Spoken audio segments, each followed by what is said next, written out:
잠언 23장 22절에서 25절의 말씀과 에베소서 6장 1절에서 3절에 읽은 말씀을 가지고 부모는 어떤 존재인가 라는 말씀의 제목으로 우리가 함께 이 시간 은혜를 나눕니다. 오늘은 가정의 달 두 번째 줄 어버이 주일입니다.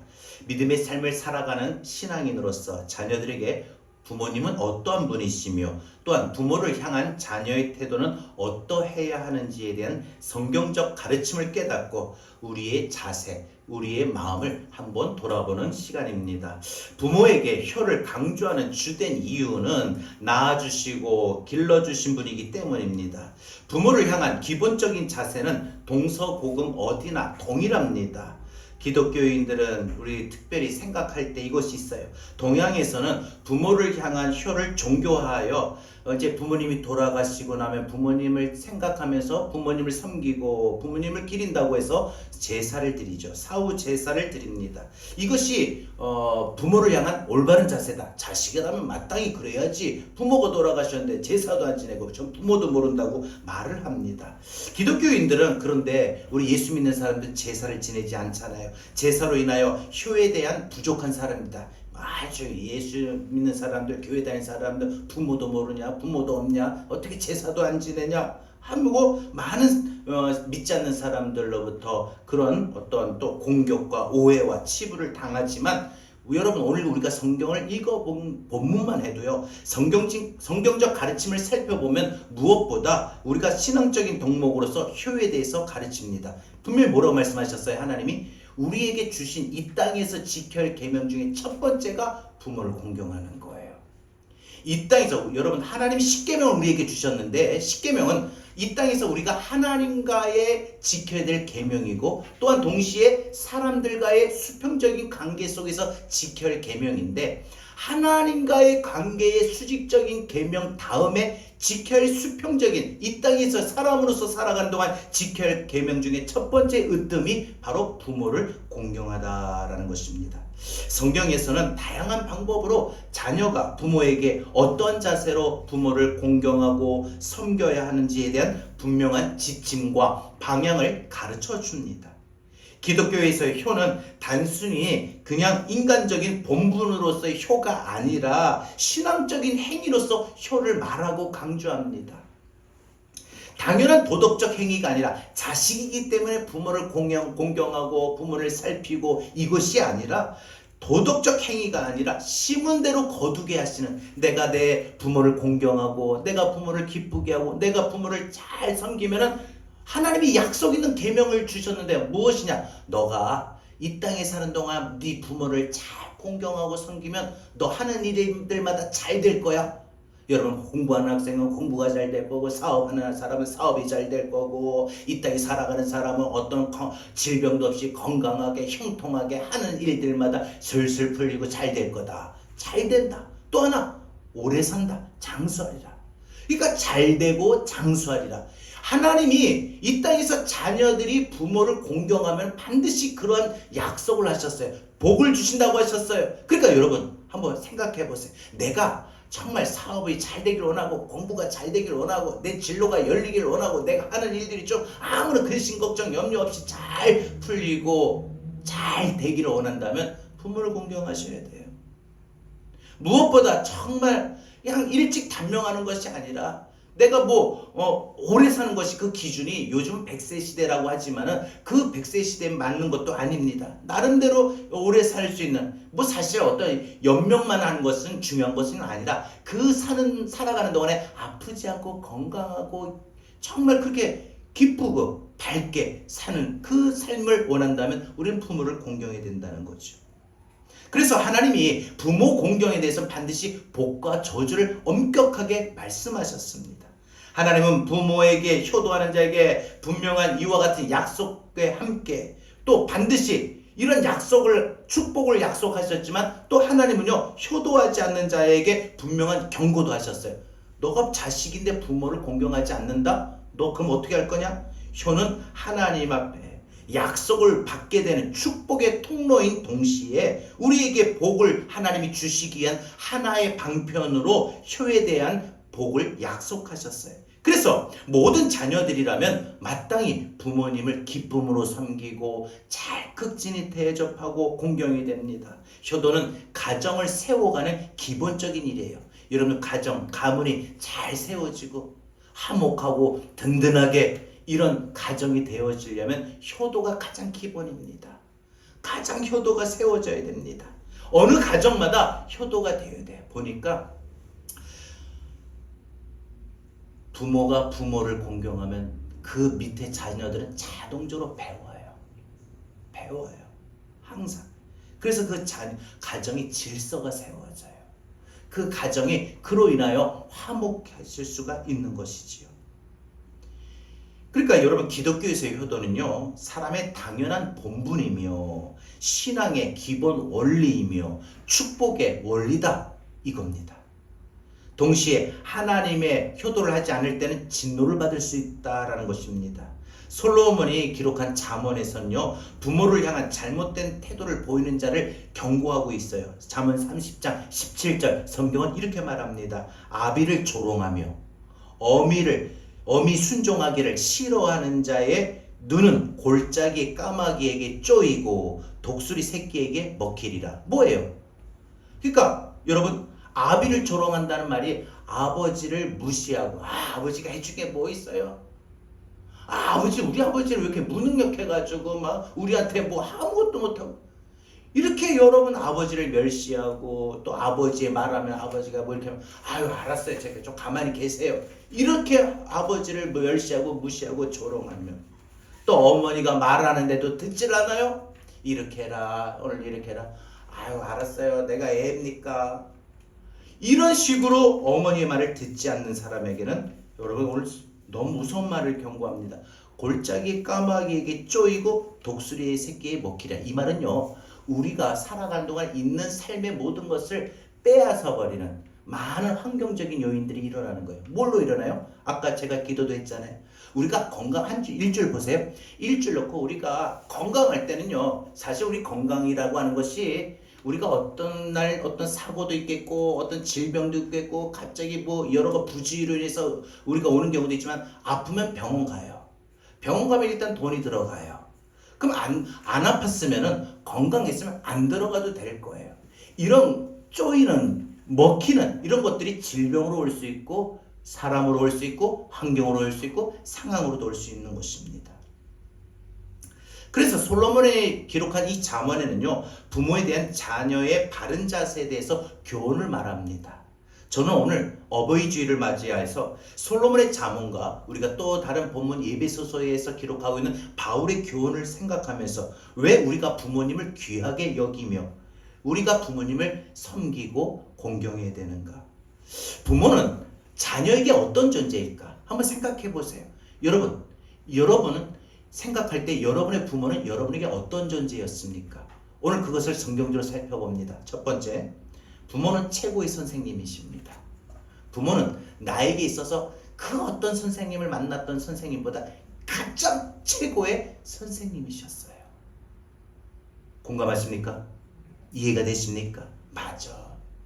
우리 어머니 보면은, 우리 아버지 보면은 수학을 가르치고 영어를 가르친 게 아니라 내 살아가는 삶을 가르치시고 지혜를 가르쳐 주신 거. 돌아보면 우리 아버지 어머니가 하신 말씀들이 다 맞아. 어떻게 그렇게 딱 맞지? 그러고 보면 우리 아버지 우리 어머니가 내가 만났던 선생님 중에 최고의 선생님이었어. 여러분, 선생님은 먼저 앞에서 가르치는 모범을 보이는 건데 가르치는 것만이 아닙니다. 아껴주고 사랑해주는 선생님이죠. 솔로몬 아들에게 부모를 대한 기본적인 태도를 가볍게 여기지 말라. 여러분, 우리 부모를요 가볍게 여기시면 안 돼요. 이걸 다른 말로 좀 쉽게 표현하면 뭐냐? 귀하게 여기라는 거예요. 가볍게 여기지 말라, 이 말을 역으로 말하면 귀하게 여기세요. 귀하게 여기세요. 여러분, 사람이요 마음에 귀하게 여기는 걸 사람이든 물건이든 귀하게 여기는 어떻게 해요? 너무 아껴요. 제가요 조금 아끼는 게 성향이 약간 있어요. 맨날 아낀다. 그거 아껴서 뭐 할래? 제가 뭐 운동하든 뭐가 있으면 안 신어요. 딴 사람들은 막 신느라고 하는데 왜? 아껴서. 너무 귀하게 하니까. 귀하다니까. 우리 애들을 귀하게 여기니까 너무너무 아껴요. 우리 교회를 아끼고 우리 성도들을 아껴요. 여러분, 이 아낀다.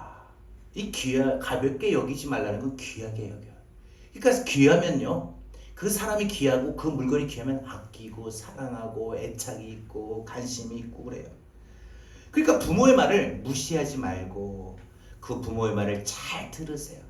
아, 예, 권성을 하지 마시고, 아, 알았어요. 손짓하지 마시고, 그냥, 네, 아유, 알겠습니다. 어머니, 아버지, 하는 그 청종하는 자세가 필요하다는 거예요. 요즘 사회가 부모에 대한 효를 잃어버린 가는 사회가 돼버린 것 같습니다. 그것은 이 사회가 그만큼 성경에서 말하고 있는 부모에 대한 인식과 이해가 없기 때문입니다. 그냥 부모를 어떻게 생각합니까? 부모를 그저 어릴 때부터 자신이 필요로 한 걸 다 공급해주고, 예전에는 사실 부모님들이 삶이 워낙 빠듯빠듯하고 또 사회가 그랬기 때문에 그렇지 못했지만 요즘에는 어때요? 다 먹고 살만한 시대에 살고 있어요. 그러니까 부모가 조금 더 고생하면 자녀가 원하는 거 해줄 수가 있어요. 물론 형편에 따라 가정에 따라 다 다를 수도 있겠지만 자녀들이 뭐 하겠다, 뭐 어떻게 하겠다라면 어떻게 해서든지 해줘요. 자신이 필요한 걸 다 부모로서 공급해주고, 그리고 항상 부모를, 이 자식들은 그런 사랑만 내리받았기 때문에, 물론 내리사랑이라고 하지만 부모의 사랑이 그렇게 하다못해 용돈을 주는 것도 우리 아버지 우리 어머니가 일주일 동안 저렇게 고생해서 나 이렇게 쓰라고 한 주간 주는 건데 이게 얼마나 피 같은 돈이냐, 귀한 돈이냐, 이렇게 생각을 해야 되는데 당연한 거다, 이렇게 생각해 버린다는 거예요. 그러니까 부모를, 자식들이 요즘 시대는요, 자식들이 부모를 그저 자신이 필요한 걸 공급해주는 그런 수단으로만, 그 다음에 부모가 자신을 언제나 만족스럽게 채워주는 셈으로만 생각한다는 거죠. 여러분 보세요. 항상 셈이 항상 물줄기가 흘러 넘치는 건 아니에요. 셈도 마를 때가 있어요. 샘줄기가 끊어질 때가 있어요. 샘이 물이 마르고 공급이 끊어지는 순간 어떻게 해요? 부모를 샘으로 여긴 자식들은 부모를 버려요. 찾아오지도 않아요. 부모에게 안부도 없어요. 부모의 말을 더 무시하게 됩니다. 재산을 부모가 살아있을 때 잘 다 받으니까 자식들이 이제 더 이상 부모에게 받을 셈의 공급의 원천이 없다고 부모를 안 보는 거예요. 무엇보다 부모가 나이가 드시니까, 연세가 드시니까 병이 있고 노안으로 병이 많이 생기잖아요. 요즘 또 치매도 많잖아요. 그러니까 이 부모를 짐으로만 생각해요. 더군다나 부모가 건강하거나 돈이 많으면은 자기가 어떻게 부모에게 더 받을 수 있다 생각하는 그런 경우도 있지만, 그런 게 없다고 생각하니까 가진 것이 없는 부모는 더 자식들에게 짐이다. 그래서 서로 형제들 간에 서로 떠맡겨요. 오빠가 해, 네가 해, 형님이 해. 서로. 여러분, 그것이 뭡니까? 부모를 귀하게 여기지 못하기 때문입니다. 그러면 부모가 어떤 분이기에 우리는 부모님을 귀하게 여기고 또 그 부모의 말에 청정해야 될까? 그 이유는 하나님이 우리에게 허락하신 부모님이 최고의 선생님이시기 때문에 우리는 부모님을 귀하게 여기고 그 부모님의 말을 우리는 반드시 듣고 따라야 됩니다. 사람의 인생의 만남 중에 가르침을 주며 좋은 인도를 하는 좋은 선생님을 만나는 건 그만큼 그 사람의 인생에 가장 귀한 일입니다. 어떤 선생님을 만나느냐에 따라 그 사람의 인생이 달라지거든요. 인생은요, 배움을 통하여 길이 열리며 무엇을 배우느냐에 따라서 그 사람이 달라집니다. 누구를 만나느냐, 어떤 선생님을 만나느냐. 여러분 험한 산을 가도 여러분 그 험한 산의 그 길을 잘 지형을 알고 어디에 가면 가파르고 어디로 가면은 더 위험하니까 이쪽 길로 가면 더 그 길이 넓고 조금이라도 넓고 더 안전하다 해서 그 편하게 산행을 잘 안내해주는, 여러분 그 사람을 우리 셀파라고 합니다. 우리가 어떤 이 에베레스트 산, 안 그러면 히말리아 산, 이런 큰 산을 갈 때 완벽한 장비 모든 것을 갖추어도 그 좋은 그 길에 그 산에 히말라야를 올라가고 에베레스트를 올라갈 때 그 산의 지형을 잘 알고 있는 안내자 셀파가 없으면요 그 산을 정상하기가 힘듭니다. 아무리 좋은 실력과 아무리 많은 것을 갖추어도 좋은 선생님이 없으면 그 인생의 성공은 할 수가 없는 것이죠. 지식을 얻는 일에도 좋은 선생님을 만나야 되는 것입니다. 좋은 머리를 가지고 있고 배우려고 하는 의지가 있어도 학생을 가르치고자 하는 열정적이고 사랑하는 그런 좋은 선생님을 만나지 못하면 그 실력은 꽃을 피울 수가 없게 되는 것입니다. 실력은 있으나 애정이 없어서 또 힘들게 하는 선생님도 있어요. 선생님 너무 요즘에는 까칠하다고 합니다. 뭐 물어보면 니네 너 이것도 몰라? 학원에서 안 배웠어? 그게 답이 이거예요. 예전에 선생님들은요 일일이 하나하나 붙들고 너 남아 애들 다 맞추고 가야 되는데 남아서 저희 때 그랬어요. 남아서 공부를 시켰어요. 근데 요즘 어때요? 선생님들이 자기가 먼저 더 퇴근하려고 시계 보다가 또 선생님이 모르는 거 물어보면은 귀찮으니까 너는 학원에서 이거 안 배웠어? 이럽니다. 선생님이 가르쳐줘야 될 걸 이제 학원에서 배워오라고 합니다. 그러니 학원을 안 가면은 학교에서도 안 가르쳐줘요? 학원에서도 안 가르쳐줘요? 너 어디서 배워요? 여러분 정말 이런 좋은 선생님을 만나는 것이 그 사람의 인생에 좋은 결정을 할 수 있는 요인이 된다는 것입니다. 학생의 잠재적인 자질을 이해하지 못하고 받아들이지 못해서 그 학생이 얘는 공부는 못해도 이건 정말 자질 있는 건데 하고 그 능력을 그 자질을 깨우쳐주고 인도해주는 선생님도 있습니다. 그래서 그림을 잘 그리는 그 재능을 발견해서 너 이렇게 해서 미술적으로 한번 해봐라. 어떤 애들은 공부 진짜 못하는데 춤을 아주 기가 막히게 잘 춰요. 야, 너 이런 쪽으로 한번 해봐라. 여러분 그래서 학생들에게 있어서 선생님을 어떤 선생님을 만나느냐 그 사이에 그 학생의 운명이 결정이 되는 겁니다. 부모는 선생님 가운데 완벽한 선생님은 사실 아닙니다. 하지만 분명한 건 그 어떤 선생님보다도 최고의 선생님입니다. 부모는 선생님으로서 부족한 부분도 사실 많아요. 지식이 부족하기도 합니다. 그렇다고 부모가 모든 것을 자녀들이 물어보는 것마다 답변해 줄 수 있는 모든 것을 아는 것도 아닙니다. 그러나 자녀를 위해서라면 가장 좋은 선생님으로서의 갖춰야 할 기본적인 덕목과 자질을 갖추고 있는 것이 우리의 부모입니다. 부모가 가진 최고의 자질에는요 여러 가지가 있지만 무엇보다 부모가 갖는 최고의 자질은 내 자식이기 때문에 내 자식을 너무나도 잘하는 거예요. 내 자식이기 때문에 내 자식의 얼굴 표정만 봐도 알고 어떤 말 한마디를 내뱉을 때 그 말 속에 어떤 말까지 있는 것도 압니다. 무엇보다 자신을 잘 닮아서 너무 잘 알아요. 학생을 가장 잘 알고 있는 선생님이고 또 그래서 학생을 가장 누구보다 사랑하는 그런 부모가 되는 것이죠. 여러분 자식을 위해서라면 100번의 질문도 포기하지 않고 또 가르쳐주는 인내의 선생님이에요. 그 자식들이 아버지한테 물어보면 아버지 이거 뭐예요? 항상 물어봤는데 또 뭐래요? 요즘에 국어가 너무나도 어려워요. 우리 딸이 모르는 말이 있으면 아빠 이거 뭐야? 아빠 이거 뭐야? 아빠 이거 뭐야? 그럼 항상 대답을 해줘야 돼요. 제가 대답할 수 없는 그런 상황에 놓이면 막 검색을 해가지고라도 이건 이거다라고 대답을 해줘야 돼요. 돌이켜보면 저도 어렸을 때 우리 아버지한테 많이 물어봤던 것 같아요. 성경에 대해서 삶에 대해서 항상 물어봤던 것 같아요. 근데 지금 생각해 보니까 한 번도 귀찮아하게 해줘. 그만 좀 해 이러지 않고 항상 물어볼 때마다 대답을 친절하게 해주셨던 것 같아요. 여러분 아버지는요 아버지가 그러니까 그런 존재인데 만약에 자식의 입장에서 아버지가 자식에 애야 이거 휴대폰 이거 어떻게 하니? 이 어플이라는 게 뭐니? 이걸 어떻게 까니? 이거 택시 잡으려면 어떻게 해야 되니? 이거 은행에 송금하려면 어떻게 하니?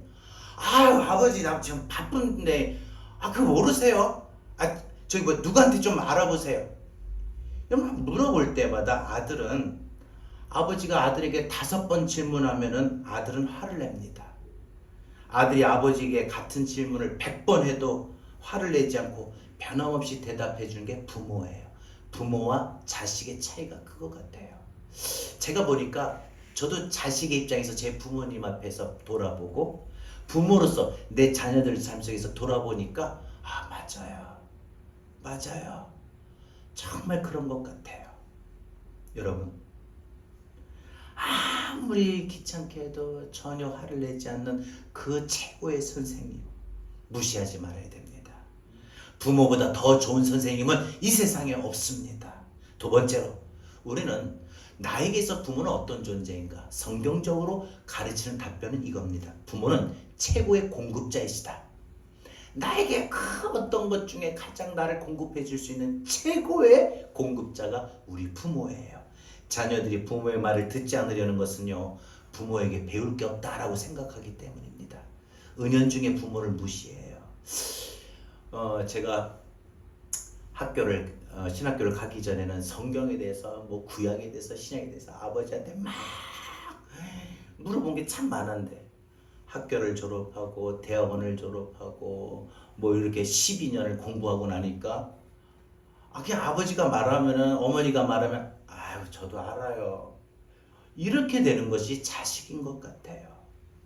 은연중에 부모에게 더 배울 게 없다고 생각하기 때문이 아닌가.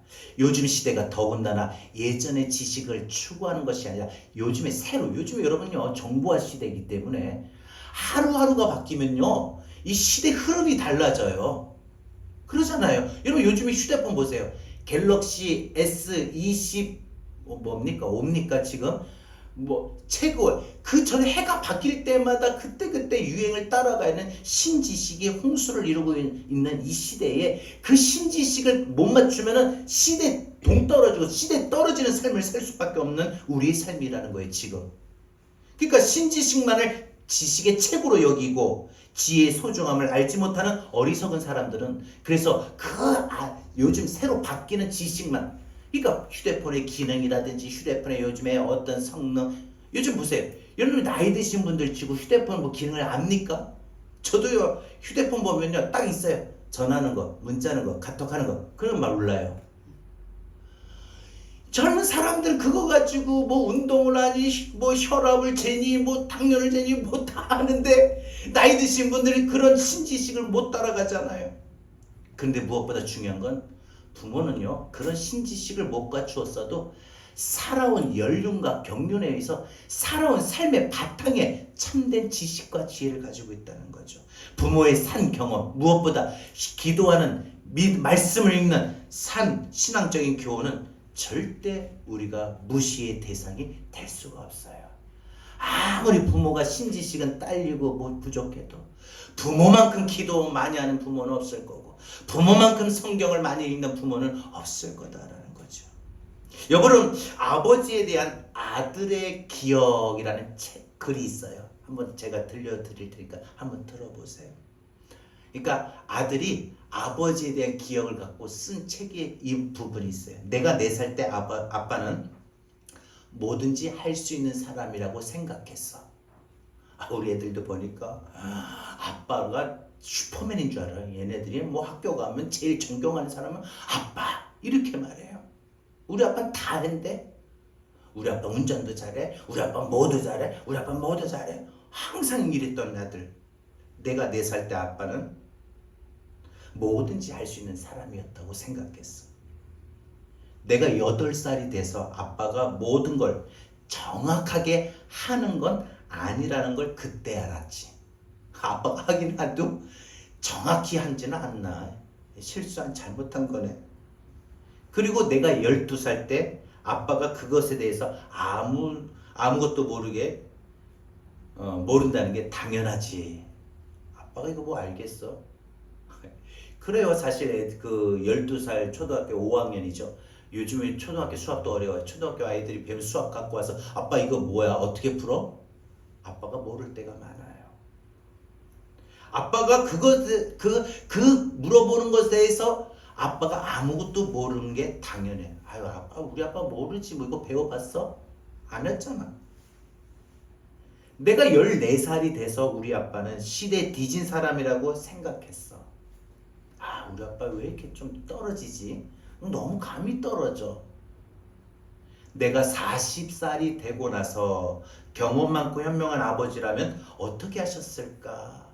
이런 생각을 종종 하게 된다. 우리 아버지가 조금 더 지혜롭고 우리 아버지가 좀 경험이 많고 우리 아버지가 현명했으면 이때 어떻게 했을까? 사업을 이거 계속 해야 되나? 끌어야 되나? 안 그럼 직장을 지금 이직을 해야 되나? 안 그럼 계속 좀 참고 일을 해야 되나? 안 그럼 내가 자녀를 어떻게 해야 되나?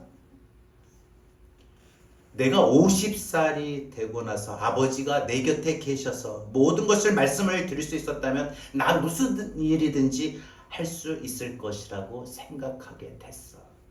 좀 더 일찍 깨닫지 못한 것에 대한 생각이 너무 후회스럽다. 아버지가 돌아가시고 아버지가 없는 자리가 돼서 보니까 아버지가 그리워지는 거예요. 여러분, 부모의 교훈은 많이 듣고 배우는 것이 유익합니다. 부모는 교훈으로 말하고 삶의 지혜로 말하는 겁니다.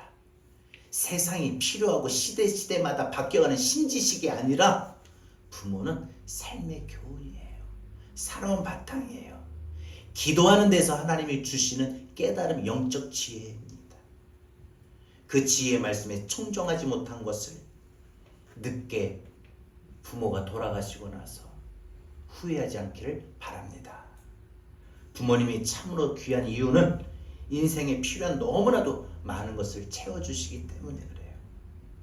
그래서 부모는 언제나 자식들의 인생에 마르지 않는 샘물입니다. 하나님이 여러 통로를 통해서 우리에게 차고 넘치는 은혜를 끊임없이 베풀어 주시는데 그것이 부모를 통해서예요. 부모가 없었으면 하나님을 어찌할 수 있고 만날 수 있고 교회를 다닐 수 있습니까?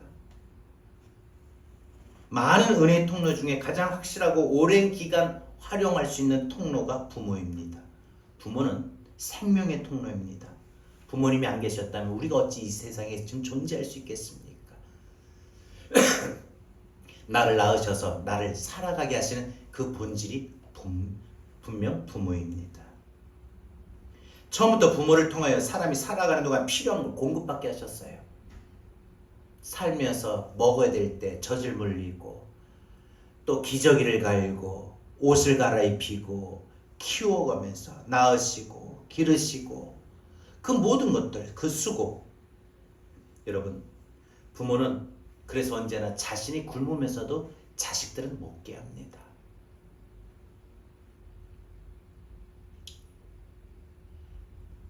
저희가 만약에 고깃집을 가면은 제가 항상 집게를 잡아요.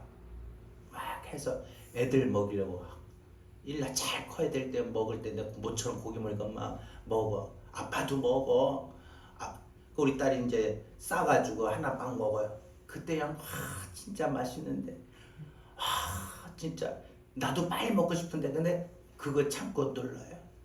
애들 이제 다 앞으로 몰아줘요. 빨리 먹어, 빨리 먹어. 아빠 먹어. 아빠 아까 먹었어, 많이 먹었어, 배불러. 나도 모르게 그냥 고기 쌈 한 점 먹었는데 아빠 배불러. 그래 니네 고기 더 먹을까? 이게 부모의 마음이더라고. 근데 보니까 우리 아버지가 그랬어요.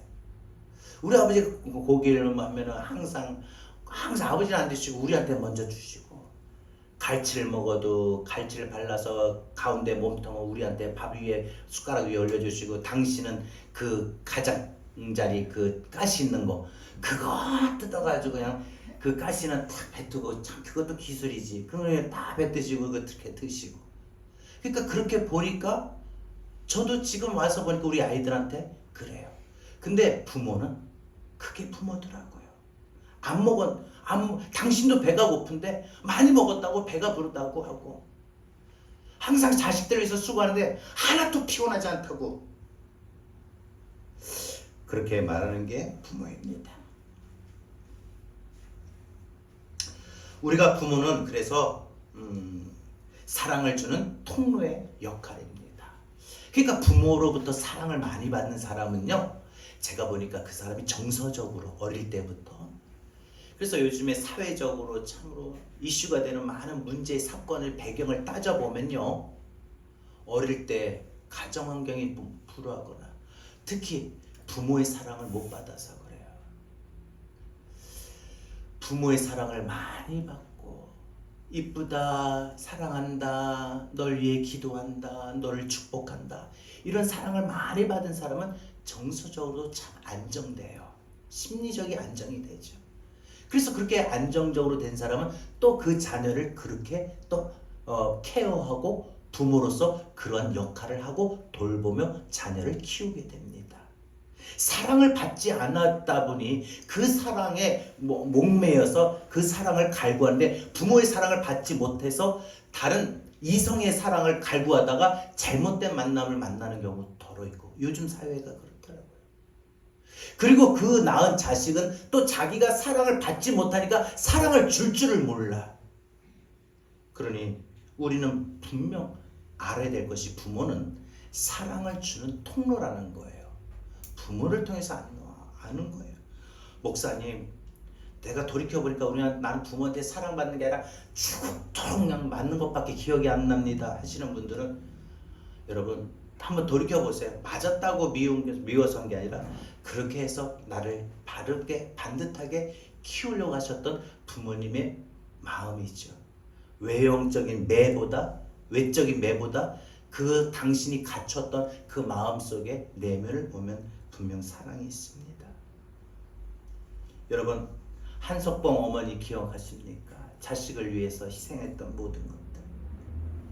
무엇보다 쉘 실버스타인이 지은 아낌없이 주는 나무 책이라는 그림책이 있어요. 한 사람이 성장하여 인생을 마칠 때까지 한 나무의 성장과 함께 나무를 통해서 받게 되는 사랑을 그림과 함께 설명하는 책이에요. 아주 어렸을 때 누구나 다 읽었을 책입니다. 그 책을 통해서 우리는 예수님의 십자가를 통하는, 그냥 아낌없이 나무 하나가 그냥 다 희생하면서 그늘이 되어주고 많은 것을 공급해 줄 수 있는 그런 것처럼 예수님의 그 십자가를 통한 하나님의 사랑을 느끼게 되고, 더 나아가 부모의 사랑을 우리는 깨닫게 됩니다. 하나님 우리 부모님을 나를 위한 사랑의 통로로 평생 살게 하셨습니다. 부모는 자식을 낳는 순간부터 자녀를 위하여 자신의 모든 것을 십자가에 박아야 합니다. 못 받게 됩니다. 부모가 자녀를 위하여 줄 수 있는 최고의 선물은 무엇보다 자녀를 위한 기도입니다. 여러분, 내가 부모에게 그런 기도도 받는 것도 중요하지만 오늘 이 시간 한번 들어보세요. 오늘 이 말씀 붙잡고 여러분들 오늘부터 자녀들을 위해 분명 기도하실 줄 압니다. 늘 기도하는 것은 아니라 할지라도, 특별히 시험을 앞두고 진로를 앞두고 결혼을 앞두고 어떨 때 중요한 거, 안 그러면 병원에 앞둘 때 이렇게 충분히 기도할 줄 압니다. 기도하지 않는 부모는 없으니까요. 근데 중요한 건 항상 부모가 자녀를 위해 줄 수 있는 최고의 선물은 기도라는 거 기억하십시오. 내가 최고의 선물을 어떤 기념일 때만, 특별한 날에만 주지 마시고 매일같이 하면 어떨까요? 오늘 하루 눈을 뜰 때마다 내 자녀를 위한 기도. 저도 제가 아침을 시작할 때 우리 아이들을 기도해요. 기도하는데 그 기도가 제 마음에도 평안이 오고, 또 우리 아이들이 참 이렇게 하나님 은혜로 잘 키워오고 잘 살아오게 된 것도 정말 그 기도가 아닌가. 더 나아가서 저는 저희 부모님이, 저희 아버지 어머니가 저를 위해 그렇게 지금도 눈물을 흘리며 기도하시는 그 기도, 그것이 바로 부모가 자녀에게 줄 수 있는 최고의 선물입니다. 기도를 통하여 하나님의 복을 누리게 하고, 세상의 부모가 다 간절히 변함없이 기도해 줄 수 있는 사람은 사실 없어요. 이제 또한 부모가 뿌려놓은 기도의 그 복의 열매를 자녀와 자손들이 거둘 수 있는 거예요. 많이 심으세요. 기도는 내 자녀를 위해 심는 겁니다. 평생 자녀를 향한 눈물의 기도는 그 기도가 자녀를 이끌어갑니다. 내가 지금 자녀를 위해 눈물을 흘리며 기도하는 것은요, 그 눈물을 흘려 기도하는 그 기도가 내 자녀를 이끌어갑니다. 영적인 축복의 통로입니다. 마지막 세 번째 짧게 말씀드리고 마치겠습니다. 나에게 있어 부모는 어떤 존재인가? 여러분, 부모는 축복의 통로입니다. 여러분, 우리가 부모는요, 최고의 선생님입니다. 최고의 공급자입니다. 또한 부모는 바로 축복의 통로입니다. 하나님 우리에게 주시는 여러 가지 통로 중에 바로 모든 것을 부모를 통해서 우리에게 주셨습니다. 부모는 자신의 자녀들이 하나님의 은혜를 누리는 것을 보는 것만으로도 만족하는 아름다운 마음을 주셨습니다. 부모를 통해서 주시는 것이 모든 것이 유익한 것입니다. 그런 모든 것이 여러분 자신에게 남지 않고 자신을 통해서 다 흘러들어가게 하는 것이 부모입니다. 그럼에도 불구하고 부모는 불평하지 않고 감사하며 고백합니다.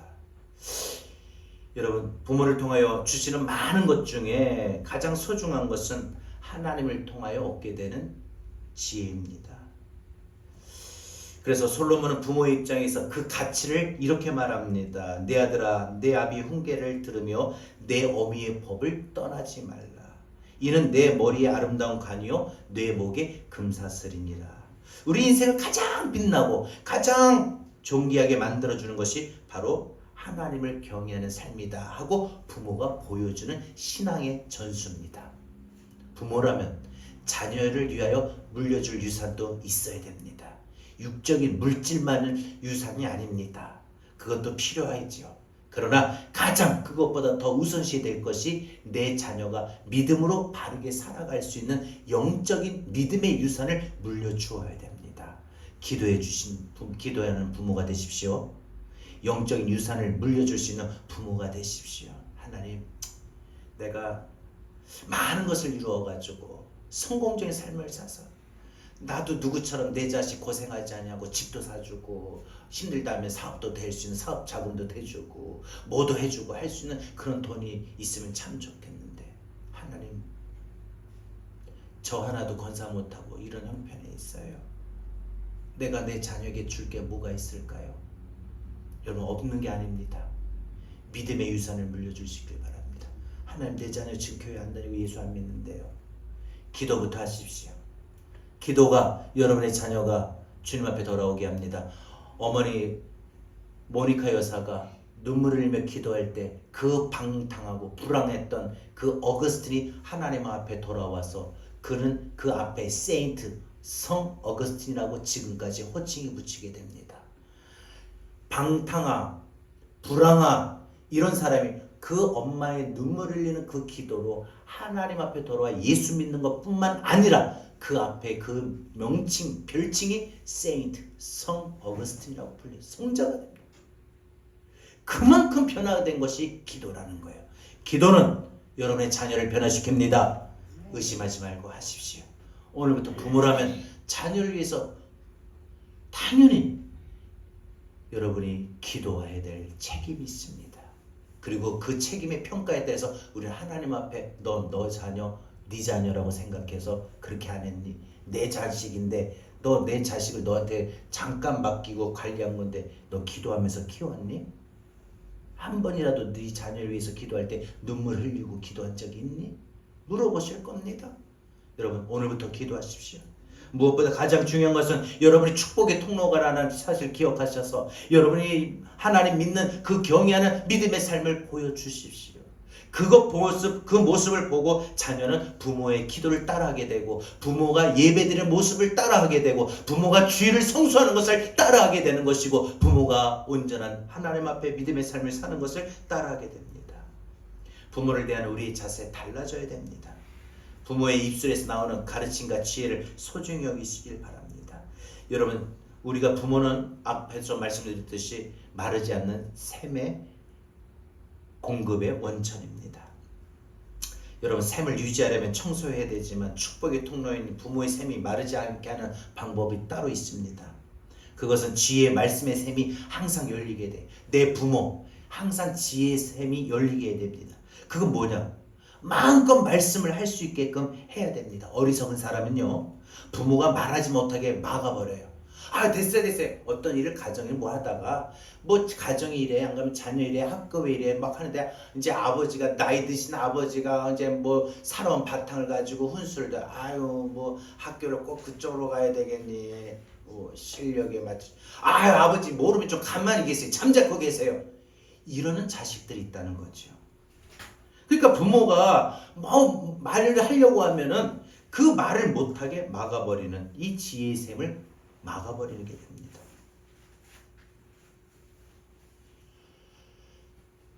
미련한 사람들은 부모의 말을 듣질 않습니다. 무엇보다 우리는 기도의 샘이 열리게 됩니다. 부모의 입술의 샘은 자녀에게 지혜를 주는 샘이며 하나님 앞에 기도하는 것입니다. 축복의 기도의 샘이 될 수 있기를 바랍니다. 여러분 이삭이 야곱을 축복했던 것처럼 우리가 자녀를 위하여 축복 기도할 수 있는 믿음이 될 수 있기를 바랍니다. 말씀을 이제 맺겠습니다. 어버이 주일을 맞아서 우리가 잊지 말아야 될 것은 우리가 부모로서의 자세인데 그 부모로서의 영적인 자세를 기억하십시오. 하나님은 영적인 양육을 위한 부모로서 목회자를 세워주셨습니다. 목회자 입술을 통해서 우리에게 바른 믿음의 꼴을 먹이십니다. 하나님이 영적인 교훈과 가르침을 주십니다. 바울은 그래서 디모데에게 가르침을 주면서 제자로 대하지 아니하고 영적인 내 아들로 대했다라고 했습니다. 그 속에 사랑이 있기 때문입니다. 가르쳐주고 싶은 마음이 있었기 때문입니다.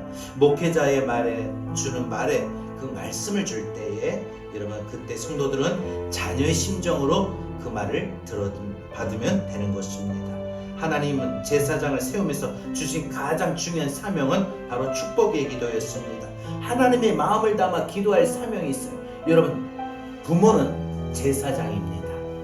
부모는 각 가정의 제사장이에요. 그 가정과 그 자녀들을 위하여 기도할 사명자라는 거죠. 하나님의 축복의 기도를 목회자에게 뿐 아니라 부모에게 맡기셨습니다. 오늘 부모는 나에게 어떤 존재인가? 오늘 우리 한번 좀 생각해 볼 수 있는 그런 어버이 주일 되기를 바랍니다. 우리 오늘 함께 찬양하고 주님 주신 말씀을 들고 기도하겠습니다. 어머니가 부르셨던 그 노래, 그 찬양을 떠올려 봅니다.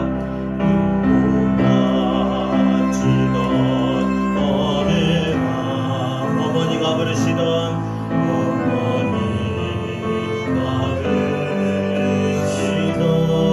그 노래 나 지금도 그 노래 나 지금도 잊지 않고 기억합니다. 잊지 않고 기억합니다. 예수는 나의 미워 예수는 나의 힘이요 나지막히 부르셨던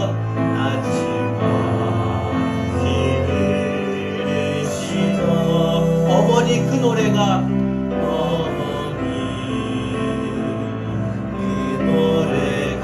다시 듣고 싶습니다. 다시 듣고 싶습니다.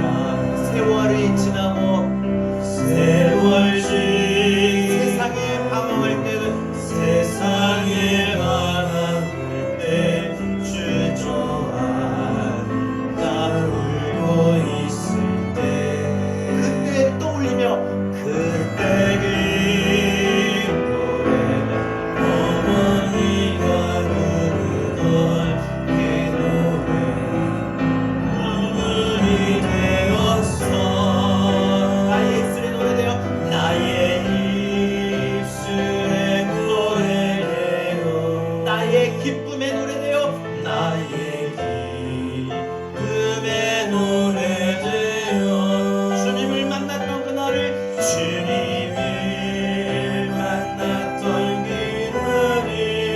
지금도 잊지 않고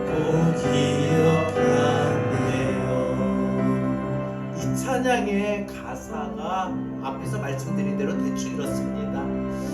어머니가 살아계셨을 때 어떤 분의 기억은 어렸을 때 본 젊은 엄마의 모습일 거고 어떤 분들은 나이가 들어서 바라보는 어머니의 아주 나이 많은 그 어머니의 모습일 거예요. 어머니가 늘 새벽마다 그냥 나지막하게 조용하게 부르셨던 그 노래, 그때는 그냥 별로 그렇게 기억에 담지 않고 의미가 없었는데, 내가 살아가면서 힘든 일을 겪게 되고 어려움을 만나게 되고, 그래서 마음이 참 어느 한 곳에 집중하지 못하고 마음이 안정이 안 되고 마음이 막 이렇게 저렇게 몇 번씩 갈등하는 그 방황스러운 마음에 있을 때, 문득 어느 길거리를 지나가는데 교회 앞에서 그 어머니가 살아계셨을 때 불렀던 그 노래소리가 들려오는 거야.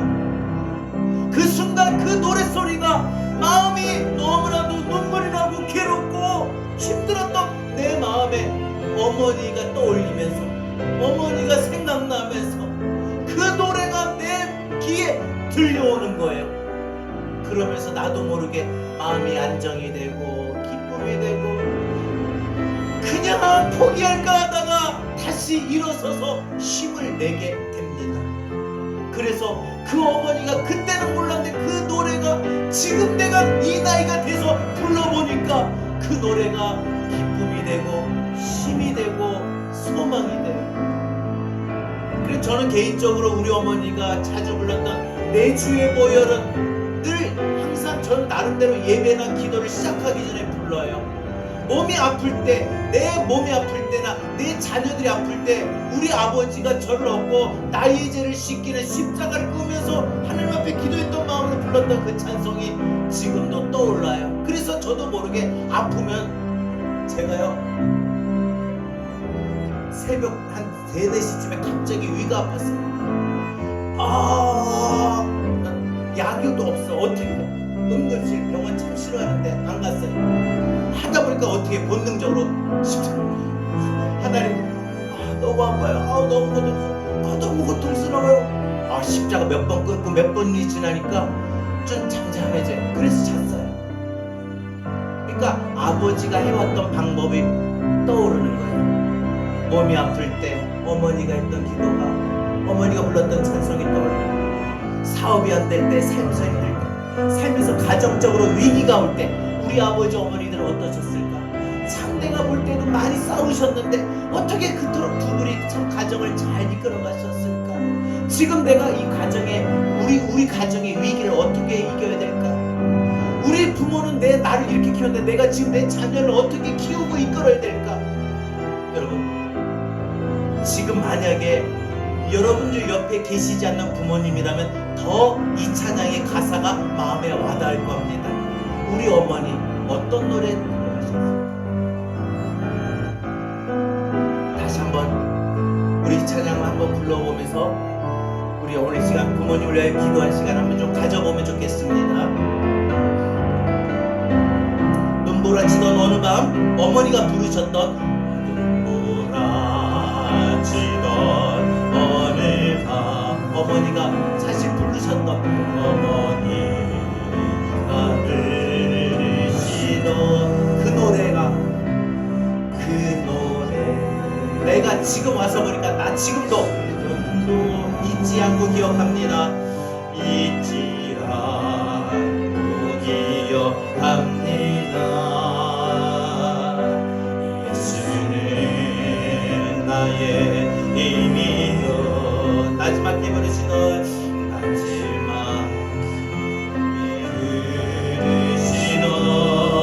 어머니 그 노래가, 어머니 그 노래가 다시 듣고 싶습니다. 다시 듣고 싶습니다. 세월 지나고 세상에 방황할 때, 세월 지나고 세상에 방황 주저앉아 울고 싶을 때도, 앉아 울고 싶을 때, 그때 어머니 노래가, 그때 그 어머니가 부르던, 어머니가 부르던 그 노래, 눈물이 되어서 나의 입술에 노래되어, 나의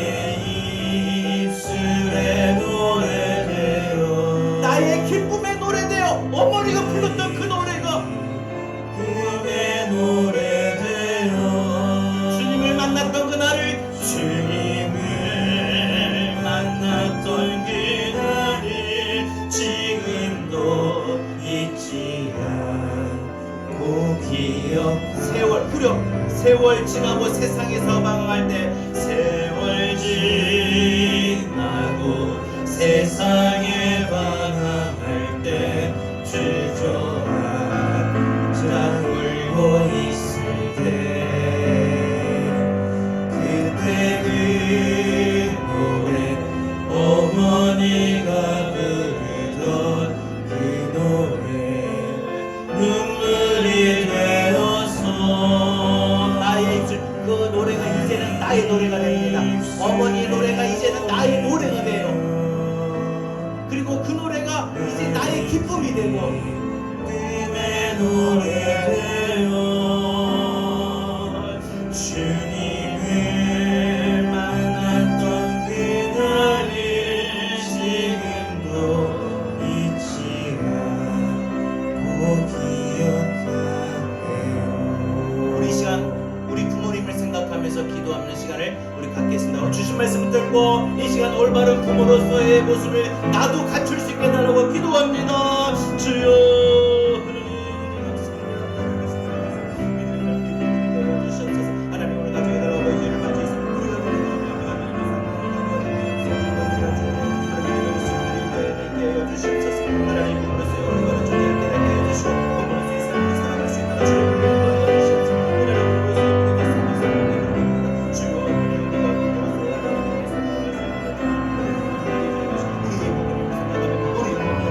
말씀하신 대로 하나님 우리가 공경하고 아프고 따를 수 있는 하나님 우리 믿음의 삶이 되게 하나님 인도하시고 언제나 하나님 말씀과 명령에 순종하며 나갈 수 있는 믿음이 되기를 원합니다. 주님 인도하여 주시옵소서. 주님 붙잡아 주님께서 주시옵소서. 세월 지나고 세상에서 방황할 때마다 세월 지나고 세상에 방황할 때 주저앉아 울고 있을 때 그때 그 노래가 그때 그 노래 어머니가 부르던 그 노래 눈물이 되어서 나의 입술에 노래 되어 그 어머니 노래가 나의 기쁨의 노래 되어